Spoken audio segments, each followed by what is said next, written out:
Estamos de volta com o programa Diálogos Políticos, que hoje conversa sobre as organizações não governamentais, as ONGs. Nossos convidados são a professora do curso de Ciências Sociais da UFC, Neyara Araújo, e o representante da ABONG, Associação Brasileira das ONGs, Daniel Raviolo. Nossa debatedora de hoje é a professora Lélia Liz, do curso de Sociologia e Política da Unifor.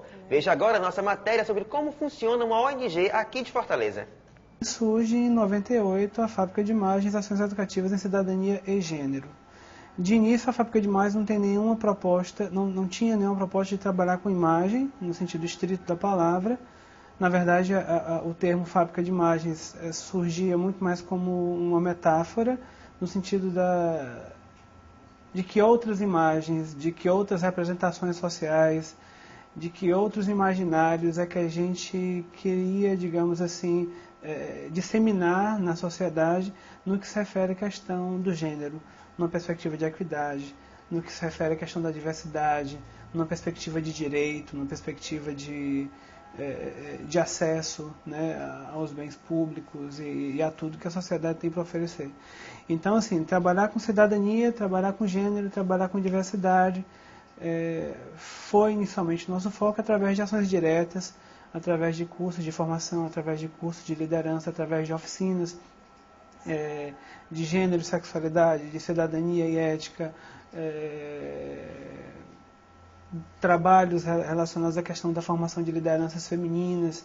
Então, a gente trabalha fortemente até 2002 nessa perspectiva. A partir de 2002, a gente começa a sentir a necessidade, né, o núcleo que estava mais na gestão da organização começa a ver a necessidade de que a gente trabalhasse não apenas com ações diretas. Juntamente com isso, a gente começou a pensar também na perspectiva de estar trabalhando comunicação e cultura e também tecnologia por dois motivos. Uma, pelo atrativo que essas três áreas têm, né, principalmente entre jovens, e segundo, porque se a gente queria realmente mexer com esse imaginário, com esses universos culturais, com esses estabelecidos, a gente achava que não podia ficar apenas se contentando em fazer concurso de formação, um curso, ou seja, dando informação. A gente começou a perceber que a informação só não é suficiente para, digamos assim, criar uma consciência, criar um outro imaginário, criar uma outra estética, criar outras coisas, né? Como é que a gente pode criar isso? Através da cultura.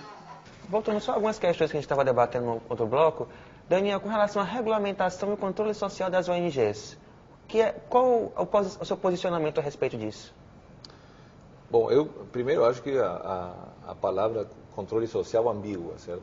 Pode significar uma quantidade inúmera de coisas e geralmente não significa nada. Eu estou achando mesmo de controle mesmo de conta e do uso dos recursos que ela recebe. Eu acho que primeiro, isto é um tema do conjunto do terceiro setor, certo? Isso não é um tema de ONGs. Até porque, naquela nossa discussão inicial, o que é ONG e o que é terceiro setor, as ONGs são as que movimentam menos recursos grandes, volumes grandes, que a gente fala de recursos que estão sendo utilizados, geralmente vem da área o que se chama filantropia privada, né?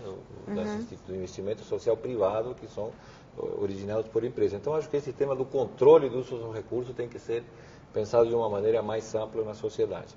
E segundo, eu acho que quem controla o recurso é quem dá o recurso. Então, por exemplo, quando você recebe uma doação de uma instituição, qualquer doadora, essa instituição tem que estabelecer seus critérios para o uso daquele recurso.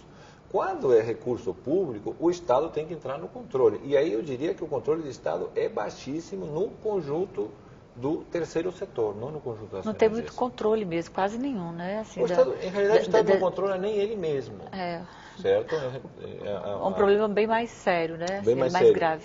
Em termos de controle de uso de recursos que são transferidos para outras instâncias, tanto, em realidade, terceiro setor como empresa, no caso de contratações, licitações e tudo. O controle do Estado é muito deixa muito a desejar, baixo, né? Muito baixo. A gente tem que caminhar para consolidar práticas e medidas que deem transparência para todos esses processos. Com certeza, né? Porque o Estado cria regras que são super complicadas, e depois não controla. Então se gera a pior das situações, certo? Uma complexidade no relacionamento e uma ausência de controle. Esse é um problema muito sério no país que diz respeito não ao terceiro setor, nem às empresas que fazem licitações com o Estado, mas à capacidade do Estado se autogerir, se vigiar, aliás, em todas as esferas, legislativas, executivas, judiciárias. Né?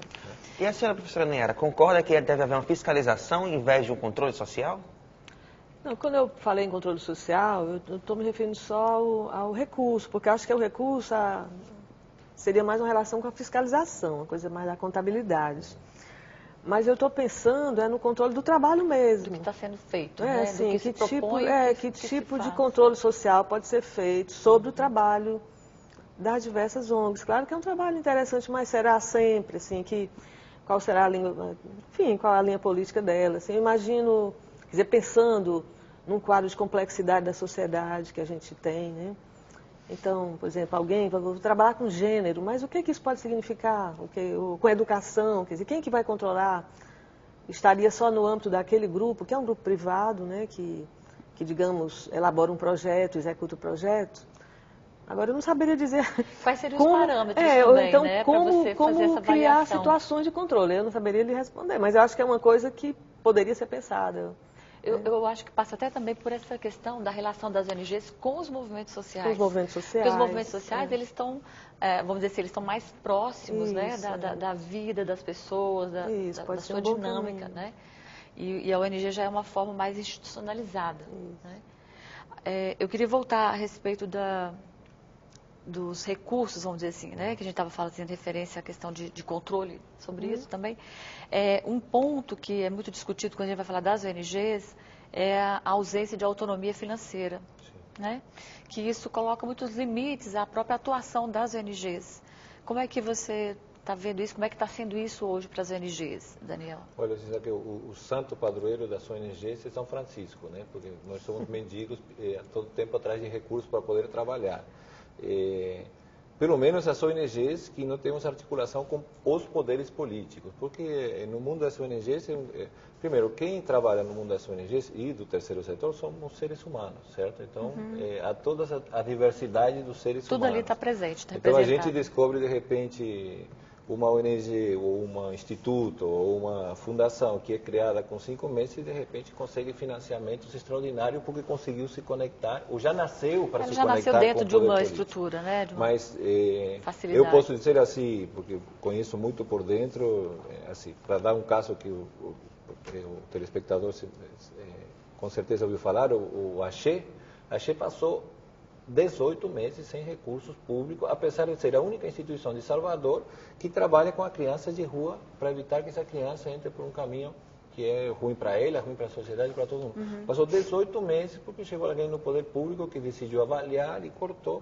Então, realmente, as ONGs não estão sendo cobradas por sermos eficientes, e é uma boa cobrança, certo? No controle social, para que estamos aqui mesmo. Né? Mas, ao mesmo tempo, as condições de trabalho são muito ruins, inclusive no relacionamento com o Estado, porque o Estado permite contratar, gastar em tal rubrica, tal rubrica, tal rubrica. E nessa outra você não pode, mas essa outra não funciona. Então, é um modo de gestão muito complicado. Eu peço licença aos nossos convidados. O Diálogos Políticos vai para um breve intervalo, mas volta já.